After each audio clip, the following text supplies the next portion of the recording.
तो hello student, स्वागत है फिर से आपके अपने YouTube channel Ashok tuition classes में। तो बच्चों, आज की इस वीडियो में इसमें हम लोग को उदाहरण एक पढ़ना है। उदाहरण एक में क्या दिया हुआ है, नीचे दिए गए कथन सत्य है या असत्य, कारण के साथ अपने उत्तर देना है। इसी उदाहरण को सॉल्व करेंगे, जो कि बहुत ही ज़्यादा इम्पोर्टेंट है। यहाँ देखो 3 गो क्या दिया, प्रश्न दिया हुआ, कथन दिया हुआ है, जिसमें से आपको बताना ये सत्य है या असत्य। सही रहेगा तो सत्य, अगर गलत रहेगा तो उसे असत्य हम लोग कहेंगे। चलिए पहले प्रश्न पढ़ते हैं। प्रश्न इस प्रकार से है, प्रत्येक पूर्ण संख्या एक प्राकृतिक संख्या होती है। यहाँ पर ऐसे लिख सकते हैं।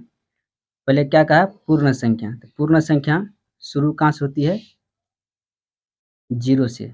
0, 1, 2, 3 और 4। इसी प्रकार से ये हो गया पूर्ण संख्या। अब कह रहा है प्राकृतिक संख्या। प्राकृत संख्या, प्राकृत संख्या शुरू होता है 1, 2, 3, 4। प्रत्येक पूर्ण संख्या, जितना पूर्ण संख्या है सभी प्राकृतिक संख्या होती है। तो इसका आंसर हो जाएगा नहीं। क्यों? देखिए यहाँ पर 1 जो है ना, ये प्राकृतिक संख्या है।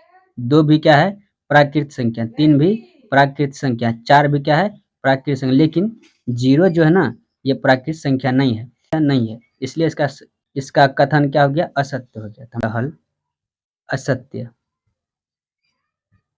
असत्य है। क्यों है? क्योंकि 0 एक पूर्ण संख्या है, परंतु प्राकृतिक संख्या नहीं है।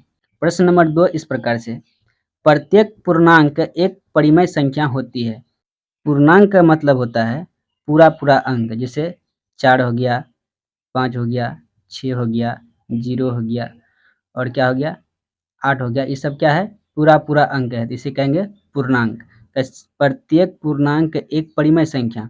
परिमेय संख्या जिसको बट्टे के रूप में हम लोग लिखेंगे उसे क्या कहेंगे, परिमेय संख्या। तो ये देखिए पूरा अंक दिए, पूर्णांक हो गया। ये भी क्या हो गया, पूर्णांक। 6 भी पूर्णांक हो गया, 0 भी पूर्णांक, 8 भी पूर्णांक। 4 के नीचे 1 लगा सकते हैं, 5 के नीचे भी 1 लगा सकते हैं और 6 के नीचे 1, इसके 0 के नीचे 1, सभी के नीचे 1 लगा सकते हैं। सभी, प्रत्येक मतलब सभी, हर एक, सभी पूर्णांक संख्या परिमेय संख्या के अंदर में आ सकता है। ठीक है, इसलिए ये क्या होगा, सत्यवाद होगा। ये कथन क्या होगा, सत्य होगा। क्यों होगा सत्य? क्योंकि प्रत्येक पूर्णांक को p है, ऊपर वाला जो संख्या उसके नीचे में हम लोग 1 के रूप में लिख सकते हैं। ठीक है, प्रश्न नंबर 3 देखते हैं। प्रत्येक परिमेय संख्या एक पूर्णांक होती है। ये क्या है, परिमेय संख्या। जैसे कि 4/5, 3/5, 6/5, ये सब क्या है, परिमेय संख्या है। परिमेय संख्या।